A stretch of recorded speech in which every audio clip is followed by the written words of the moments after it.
네, 정치 속보기. 오늘도 배성규 정치부장과 함께합니다. 자, 배 부장. 네. 최순실 사태가 뭐 대권 판도까지 다 뒤흔들고 있죠? 네, 그렇습니다. 지금 최순실 파문에 여야 대선 주자들의 희비가 엇갈리고 있습니다. 화면 우선 보시죠. 네. 대선 레이스를 벌이는 여야 주자들의 최순실 사태가 덮쳤습니다. 한치 앞이 안 보이는 혼돈 속에서 지지도 1, 2위가 바뀌는데요. 반기문 유엔 사무총장이 멈칫하는 사이 문재인 민주당 전 대표가 선두로 치고 나갑니다. 여권의 기대를 받던 반 총장, 이제 어디로 갈지 혼란스럽네요. 그런 반 총장에게 안철수 국민의당 전 대표가 같이 가자며 손을 내밉니다. 거국내각 총리로 거론됐던 손학규 전 민주당 대표는 약간 스텝이 꼬이고요. 김무성 새누리당 전 대표는 속도를 내보지만 집안 사정이 발목을 잡네요. 최순실 사태가 휩쓸고 간 대선 레이스, 어떻게 바뀔까요? 네, 김무성 전 대표 표정이 굉장히 참 독특합니다. 네, 좀 무겁죠. 그런데 말이죠. 이 최순실 씨가 지금 대한민국의 미래 권력까지 좌지우지하는 그런 상황이 된 거 아닙니까? 현실적으로는 그렇습니다. 지금 현재 권력도 지금 뭐 망가뜨렸는데 이게 이제 미래 파운도까지도 어쩌면 결정할 수도 있다. 자, 그렇다면 지금 이 최순실 씨 사태로 인해서 가장 득을 보는 후보는 누구입니까? 역시 여론조사나 여러 가지 정황으로 볼 때 문재인 민주당 전 대표가 가장 수혜자다라고 할 수 있겠는데요. 네네. 지금 그동안에는 거의 매번 보면은 그 반기문 유엔 사무총장에 항상 밀려서 몇 프로씩 밀려서 2등을 했는데 그렇죠. 이번에 처음으로 역전을 했죠. 그러니까 그거는 아무래도 반 전 총장이 친박 후보 이미지 때문에 이 타격을 받는 거에 의한 반사 효과인데 어쨌든 이 반사 효과도 워낙 크다 보니까 이 앞으로도 당분간은 문 전 대표가 계속 활강을 해서 내려갈 것이다 라는 얘기가 나오는데 자, 그러면 문 전 대표가 말이죠. 지금 이 상황에서 탄핵이니 하야니 강하게 지금 이야기는 하지 않지 않습니까? 현재는 그렇죠. 그럼 가장 유리한 주자가 왜 안 할까요? 그건 혹시나 역풍이 불까봐 또는 오만해 보일까봐 대통령 되고 싶으니까 이런 비판 때문이기도 한데 앞으로 여론이 계속 악화돼서 탄핵하야 하자 이러면은 아마도 1, 2주일 내에 확 돌아설 수 있습니다. 지금 벌써 그 문 전 대표 진영에서는 대선 캠프 꾸리자는 얘기하는 사람들이 꽤 많습니다. 60일 만약 탄핵이나 하야를 하면 60일 이내에 그걸 해야 되는 거죠. 60일 이내에 대선 치르면 당연히 문재인 후보가 당시 이제 후보가 된다면 될 것이다라는 얘기들이 파다하게 나돕니다.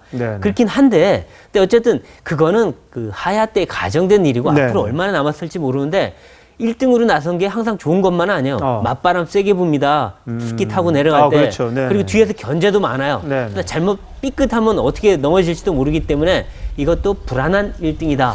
라고 하는 거죠. 자, 그럼 반대로 문 전 대표가 지금 가장 이득을 봤다면 가장 손해를 본 분은 바로 반 총장이겠죠? 그렇죠.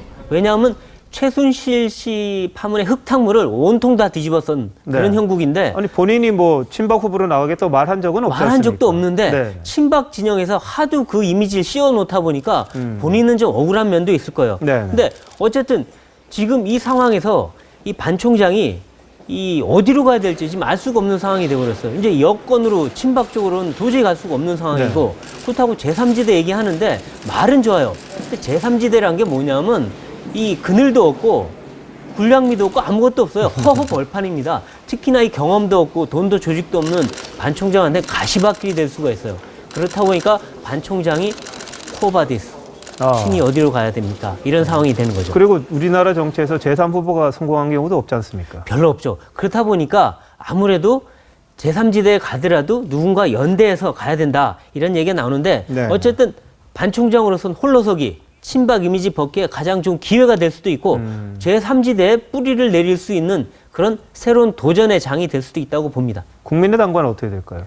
그래서 지금 조금 전에도 영상에서 나왔듯이 안철수 전 대표 2등끼리 2등, 3등끼리 외롭게 따로 가지 말고 같이 손잡고 가자 이런 기류가 분명히 양쪽 다 있습니다. 그런데 안철수 전 대표는 이번에는 철수 안 할 거 아닙니까? 아니죠. 그러니까 양쪽 다 상대방을 먹어서 흡수해서 그 힘으로 문재인 대표를 충분히 이길 수 있다. 근데 다만 혼자는 또는 3자 구도로 가면 쉽지 않으니까 노선도 색깔도 비슷한데 뭐 해보자. 그리고 반 총장은 외교안보, 그다음에 그 안철수 전 대표는 경제 서로 보완제도 된다. 네. 그리고 혹시 누군가 후보가 되도록 나머지 사람이 보완제가 될 수 있다. 이런 얘기를 하는 연립정부 거죠. 같은 형식도 가능하다는 그렇죠. 거죠. 이게 이제 권력 분점이라든가 개헌을 매개로 충분히 합칠 수 있다 이런 얘기가 나오는데 네.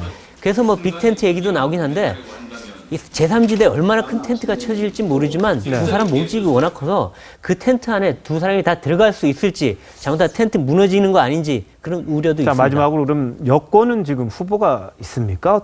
어떻습니까?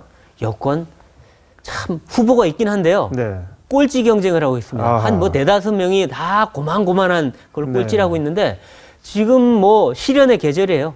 뭐 어떻게 해도 방법이 안 보이고 그래서 네. 지금 제3지대랑 뭐 어떻게 연대를 해보자는 얘기도 있고 아무리 해도 반 전 총장을 반 총장을 끌고 와야 된다 이런 얘기도 하는데 무엇도 좀 쉽지가 않습니다. 알겠습니다. 제일 급선무는 어쨌든 친박당 벗어나기 이거부터 성공할 수 있느냐가 관건이죠. 그럼 결국 당이 뭐 갈라질 수도 있다는 말씀이시죠? 네. 잘못하면 정말 이게 네. 해결이 안 되면 당 깨고 나가서 이 사람들도 또 제3지대 얘기할지도 모릅니다. 손학규 네. 전 대표처럼. 알겠습니다. 변호사님 잘 들었습니다. 네, 고맙습니다.